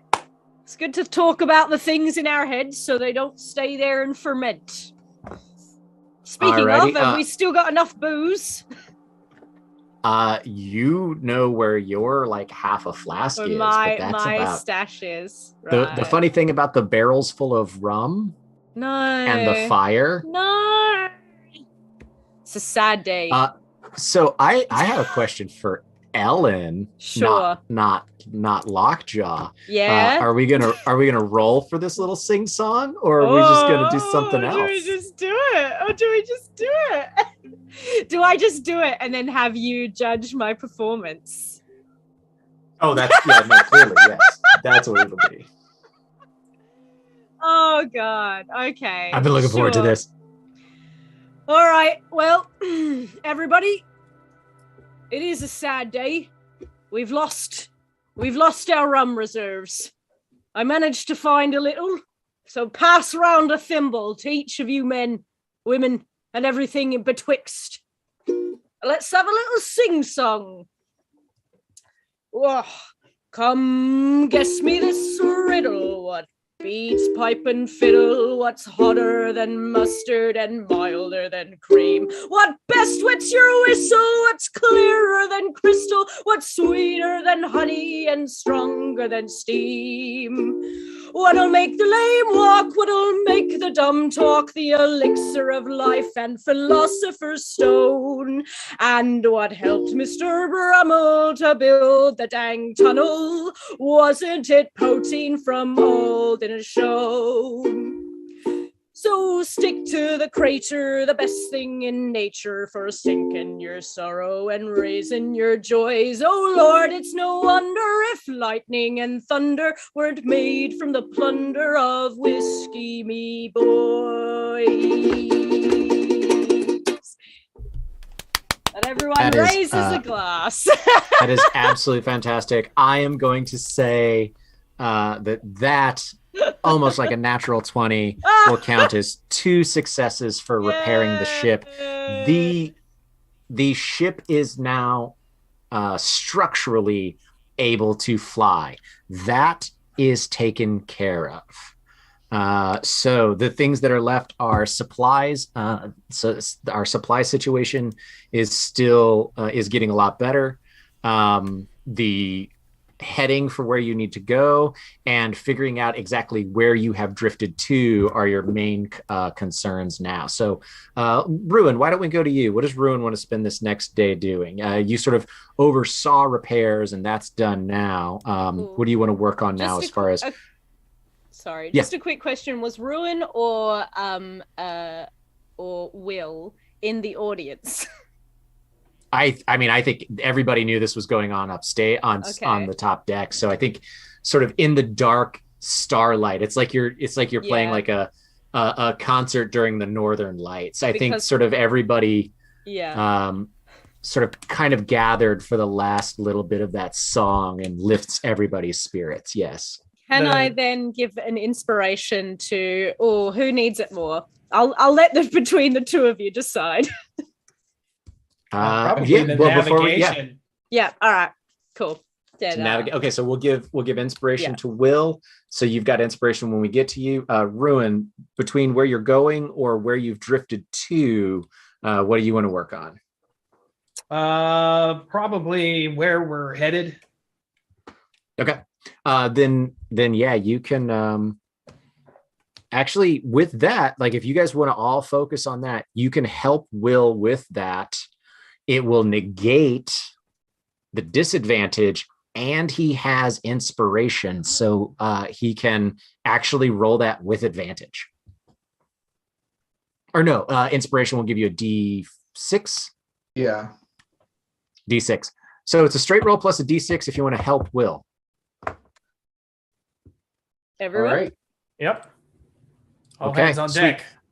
All right, so Will, let us know what you're doing, and then Ruin, tell us how you help with it. All right. Well, now that we've figured out that this comet might be the best bet, it's going to be pulling out the 3-dimensional sextants and things like that to try and figure out with how far we've traveled, with the corkscrew, how many days we've been traveling, where exactly we are in the astral sea or in wild space. In relation to this comet, so we can then figure out how to start angling ourselves to intersect with it in some manner. Alrighty, that sounds absolutely perfect. You've got your astrolabe that's there. What is the skill that you're using with that? Go ahead and roll it. Straight roll. Plus modifier plus 1d6. As much as I would love for that to be investigation, it's probably a survival check. So yeah, just a straight roll. I've got the inspiration. I use guidance as well. Let's see how this goes. We could say that it's off of investigation. You're using all of your charts and your equipment instead of the stars. So investigation still works for me. I'll take it. That's a better roll for me. Well, 1 second. We've also got some other things to add to that. So we have guidance, which I mentioned. Where are you? Guidance should give you a D4. So guidance adds 4 to that, and then D6 inspiration. We're up to 11. Gets us up to a 17. 17 will do it. Absolutely. Yeah. You have a strong understanding of where you are, which is essentially outside the last of the sort of you made it a lot farther than you thought you would and where you've drifted off to. So you're really strongly handled there. Absolutely. That is fantastic. We were making really good time before we were dead in the water. Yeah, it's funny how that happens. Okay, all of that handles really well. At the end of our first day,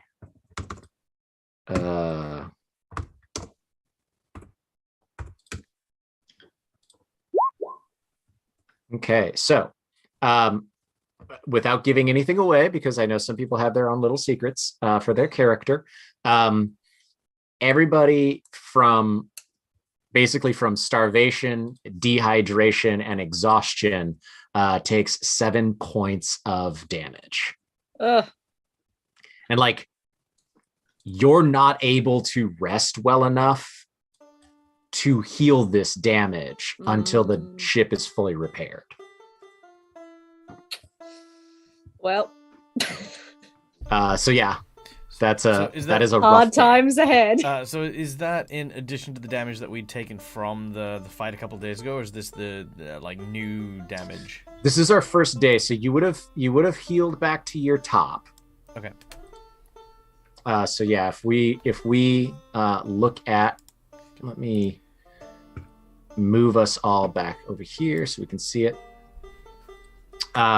But yeah, if you're all at full health, we're just 7 off our full health now. You're just 7 off of your full health, and I'm just moving all of you guys onto the quarter deck here, just to make things easier to see. Yeah. Gotcha. Damn it! No.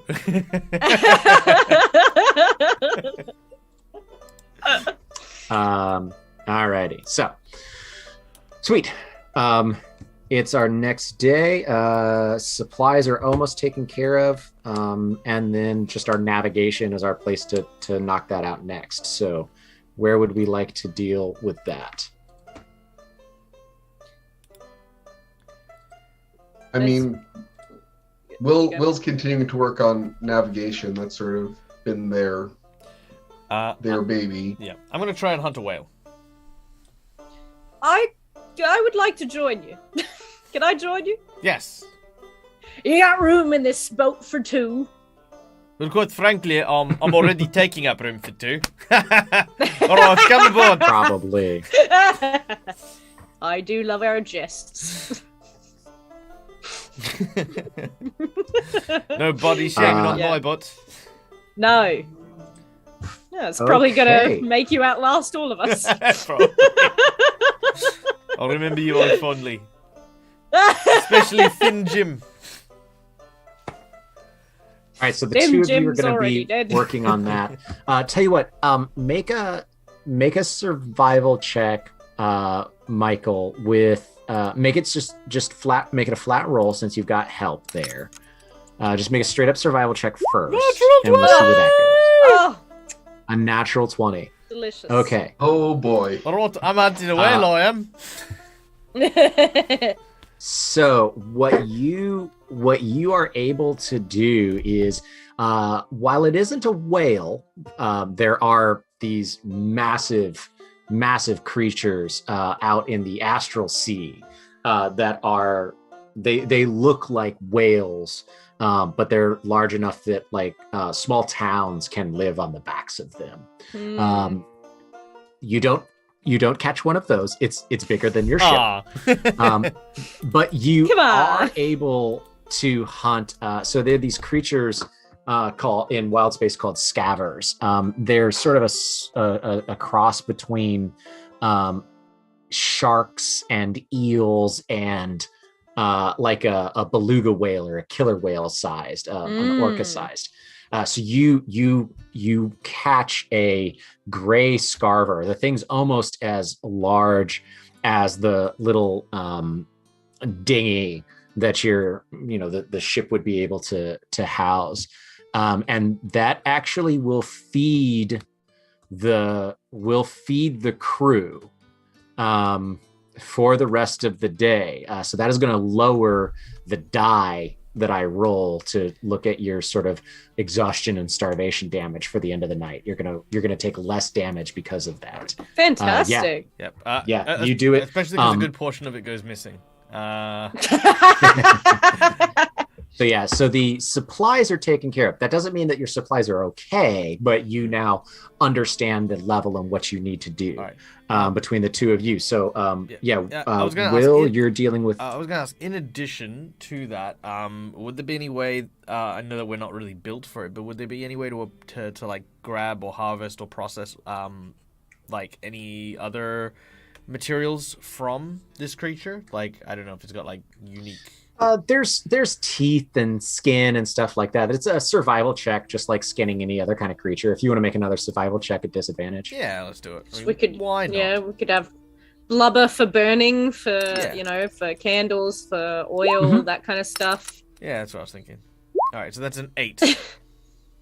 At an 8, you kind of just you kind of mangle the thing pretty bad, and there might be a couple of teeth for a souvenir. There's nothing really usable that you're able to pull out of it. All right, cool. I'll give most of it to Lana, and I'll let Lockjaw in on the little secret with the engineer. I'll be like, right, now listen very carefully. This is just for us, right? Just a tiny little snack every once in a while. It's not gonna hurt anyone. Well, as long as you keep bringing more on board, I'm all right with this. The second that we stop catching, your secret stash might have to go. Tough but fair. It was at that moment Lockridge decided to kill Lockridge. I was like, harpoon. All right, I'm going to need you to leave the engineering room for a second. Me and Lockjaw have to talk for a bit. Talk with our fists. Alrighty.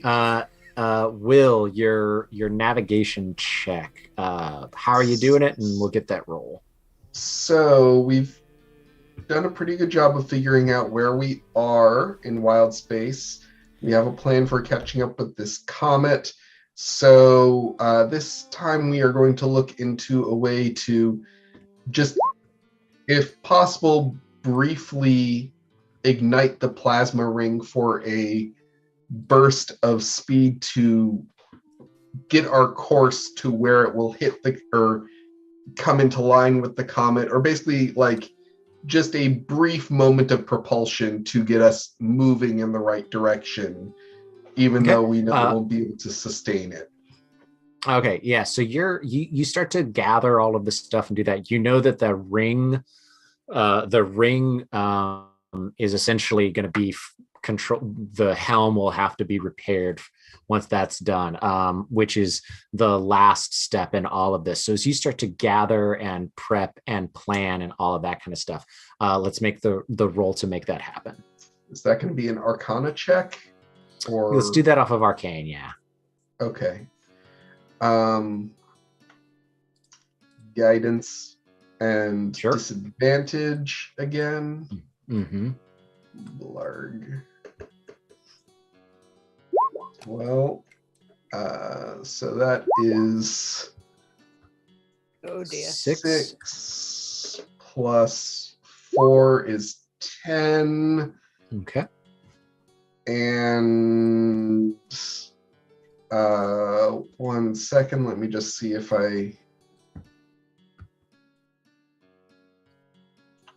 it's a different day. Yes. I don't necessarily trust that 10 to be enough, so I'm gonna do knowledge from a past life. 13. 13. You know how it works. Percentile and 80% now. You have had a rich and varied past life, sir. 56. Okay. I'm looking forward to not having to rely on that ability nearly as much in future Yes. sessions. So as the end of this day falls, everybody take 4 points of, we're just calling it starvation. It's lower because we actually were able to eat. Dehydration is setting in. You're still sleeping in essentially like a heavy fog day full of smoke. So like it's just like if you remember the early 90s, imagine just living in a smoking bar. Like it's the worst on a Friday night. So like things are still taking their toll pretty roughly. But as the third day dawns, you know a few things. One, that the helm is ready to start to work to be repaired. So we need some successes there, but everyone can kind of chip in to help repair the helm.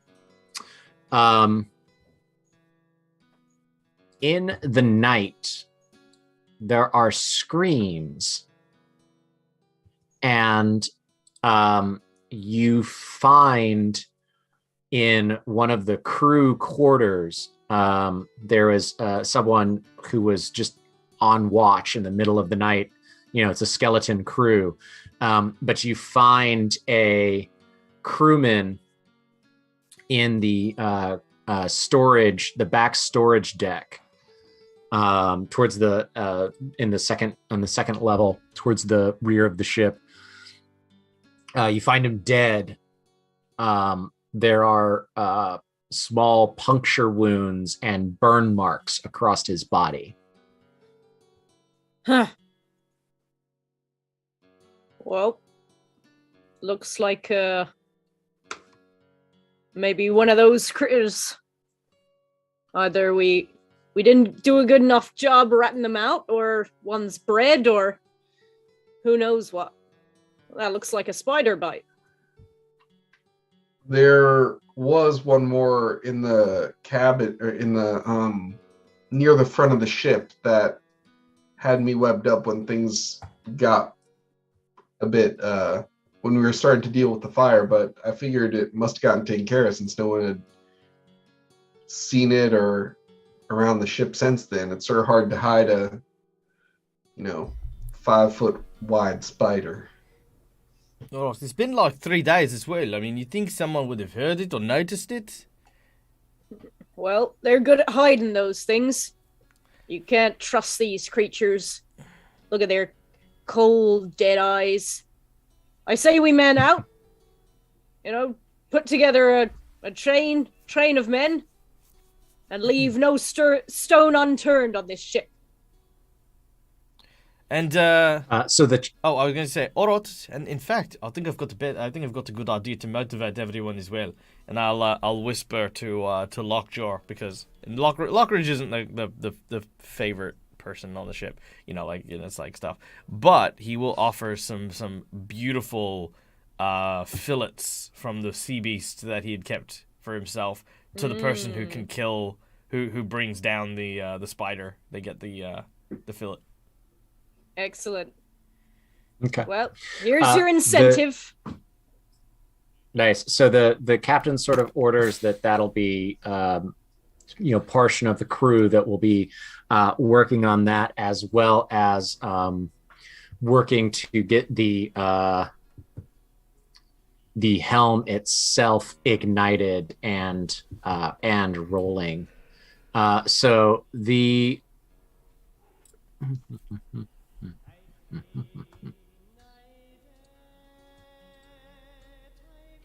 the helm itself, the Captain Grawl, she sort of goes over to it, and you see that she sort of goes through the process of sitting in it and closes her eyes for a couple of minutes, and you can tell that essentially what she's doing is trying to attune to the broken chair, and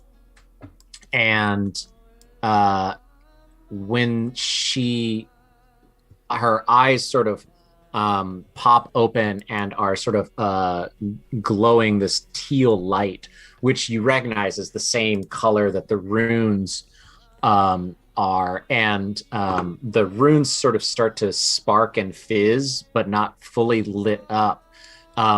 She cries out that she says, "I need more power to make this work." She needs spell slots in order to make this push to get the helm working. So between abilities or straight up spell slots for this day, who can contribute to this? Her teeth are gritting, so she can't really have a conversation, but you have the idea that the higher the spell slots, the better for this. I have 2 second spell slots I can give up. Alrighty. Okay, so starting Ellen with Lockjaw, what does this look like as you sort of channel through you into the captain to level? What level are they? Level 1? 2. 2 level 2 spell slots. What does that look like? I think he kind of like psychs himself up a little bit, that it's almost like he needs to get the blood pumping. A little bit of kind of like beating on the chest. He grabs the captain's head and kind of like forehead to forehead, just like screams into her face. All right, yeah, she opens her mouth and she starts like screaming back, like this weird almost sports team moment of 2 athletes screaming at each other to psych each other up. And you see about half a dozen of the runes around the dais burst into this glowing teal light. Will, what would you like to contribute? As this is happening, will sort of walk up to the side of the helm and lay a hand on the captain's shoulder in a way that anyone who he's ever cast guidance on would recognize as sort of the standard of what they tend to do. But as they do it, with their other hand, they sort of clasp this the journal that they always keep at their side, and anyone who's looking closely can see the almost like filigree etchings across the spine that look like sort of twisting vines and leaves glow very faintly. Nice. Almost like it almost looks like a trick of the light or something if there was other light around before it fades. And that'll be 2 level 2 spell slots for me as well. Nice. Okay. Yeah. So as you do this, and as people sort of watch this happen, it's like there's a strange light source that isn't here, that sort of plays off of Will's hair and skin, and at times his hair looks like it's made out of foliage, and then it looks normal again. His fingers wrapped around the captain's shoulders look like vines and willow branches, but then they look like his hands again. You then can see at the foot of the stairs, Lana is too big to actually leave the ship. She can't actually get up the stairs. But you can see that she sort of has wedged herself up as much as she can, and she's holding out one of her hands. And you can see just this twisting vine growth that grows and snakes across the deck of the ship and wraps around the chains that had burned and scorched, that keep the chair in place.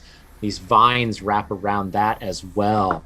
And Will, your magic ignites the rest of the runes on the dais, and then as the vines from Lana's magic wrap around the chains and the base of the chair, you see the chair start to float and shift again, like it's on a turbulent sea, like it normally does.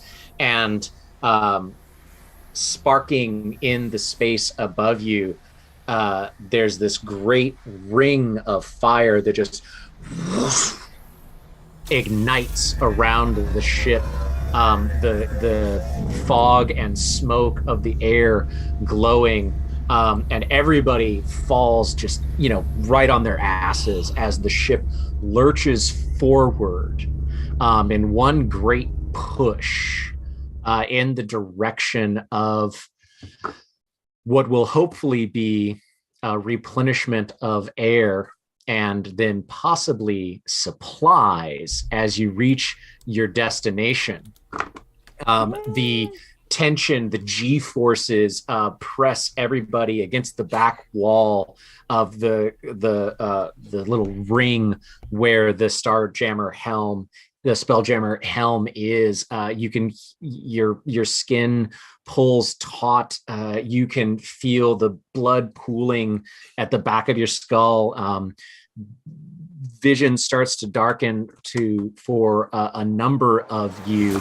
There are a couple of crewmen that go flying off of the side as this sudden acceleration pushes the ship forward, and then a loud crack, the sound of thunder and stone splitting and magical rent and wood snapping as the chair, the helm that the captain is sitting on, cracks in half.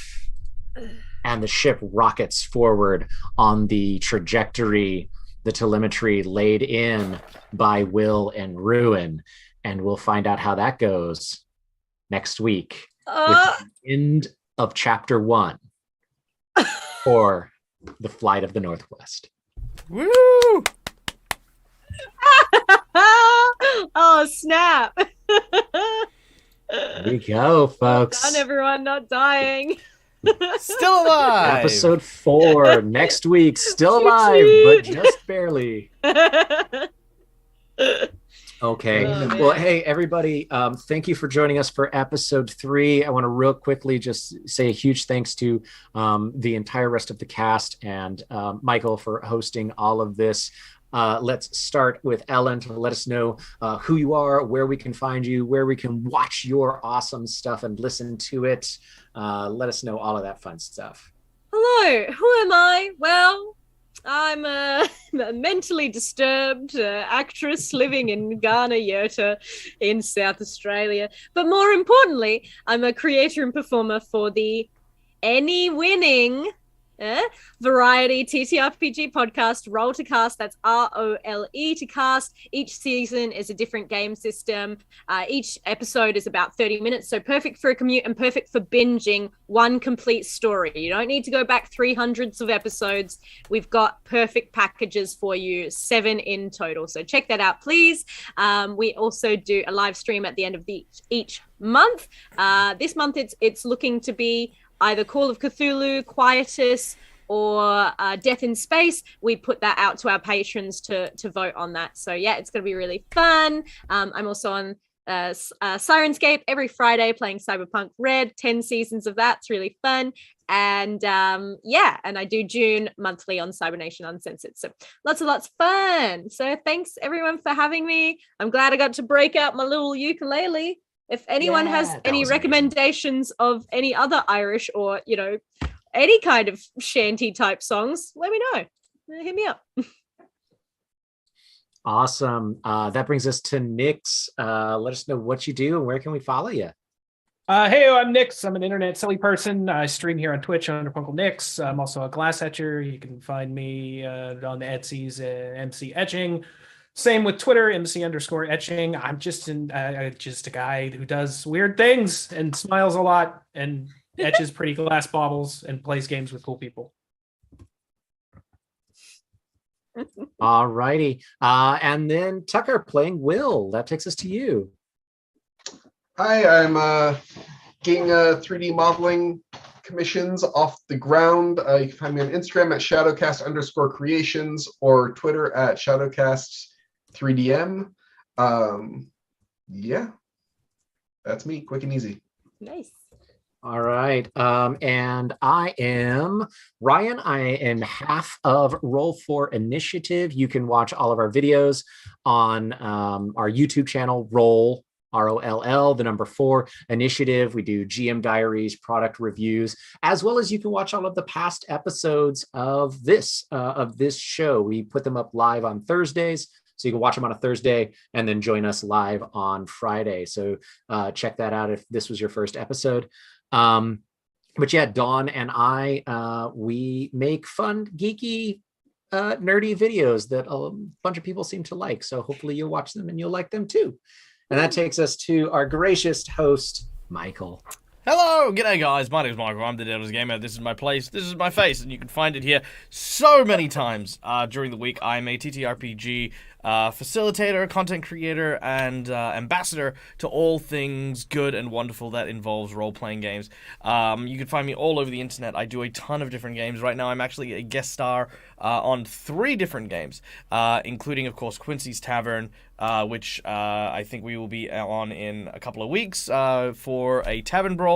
I will be on this Monday on D20 Deathmatch, playing with my good friend Robert Hartley, GM. Then on Tuesdays, I'll be with... Shut up.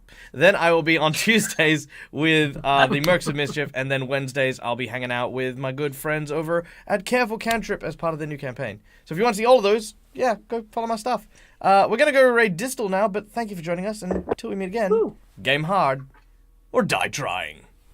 Bye, everyone! Bye. Bye.